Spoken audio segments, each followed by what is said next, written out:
Hello' friends, আজি আমি discuss কৰিম মিছন বসুন্ধৰা 4 ওলাইছে তাৰে বিষয়ে ডিছকাছ কৰিম। ইয়াতে পদক্ষেপসমূহ কি লৈছে এইবাৰ চৰকাৰে তাৰে আমি ডিছকাছ কৰিম আৰু কি ক'লে কোনে এইবাৰ লাভ কৰিবলৈ পাৰিব মিছন বসুন্ধৰাত, এইবোৰ আজি আমি ইয়াতে গোটেই ডিছকাছ কৰিম। যদি ভিডিঅ'টো ভাল লাগে লাইক কৰিব, কমেণ্ট কৰিব আৰু ছাবস্ক্ৰাইব কৰিবলৈ নাপাহৰিব।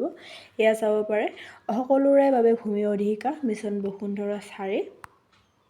ইয়াতে কোৱা হৈছে 3.54 লাখ পৰিয়ালক দিয়া হ'ব আৰু 4.53 লাখ বিঘা ভূমিৰ মালিকীস্বত্ব প্ৰদান কৰিম বুলি কোৱা হৈছে। আৰু ইয়াৰে পদক্ষেপসমূহ চাবলৈ গ'লে ইয়াৰে চাব পাৰে কি কোৱা হৈছে।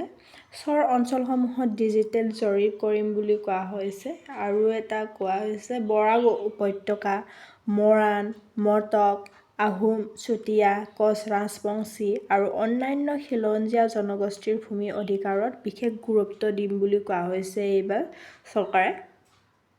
যিহেতু এইবোৰ চাব পাৰে এইখিনি কোৱা হৈছে, এইবোৰক বেছিকৈ গুৰুত্ব দিম বুলি কোৱা হৈছে খিলঞ্জীয়া জনগোষ্ঠী যোনখিনি আছে তেখেতসকলক।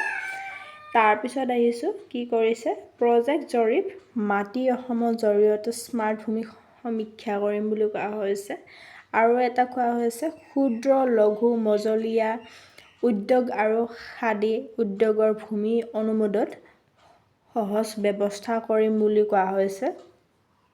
এইখিনি পদক্ষেপ ল'ম বুলি কোৱা হৈ আছে 4টা, আৰু এই 4টা পদক্ষেপ কোনো ভালে লোৱা হৈছে বুলি আমি ভাবোঁ। তাৰপিছত এইখিনি আপোনালোকৰ কেতিয়ালৈকে আনুষ্ঠানিক শুভাৰম্ভণি কেতিয়াৰ পৰা কৰিব, 25 ডিচেম্বৰৰ পৰা আৰম্ভ কৰিম বুলি কোৱা হৈছে। আপোনালোকে 25 ডিচেম্বৰৰ পিছত যিহেতু শুভাৰম্ভণি কৰিব আপোনালোকে আবেদন কৰিবলৈ পাৰিব। এইখিনি দিয়া হৈছে আৰু যদি কিবা ইনফৰমেশ্যন আহে তেতিয়াহ'লে মই আপোনালোকক জনাবলৈ চেষ্টা কৰিম। আজিলৈ এইখিনি আছিলে, ধন্যবাদ জনাইছোঁ।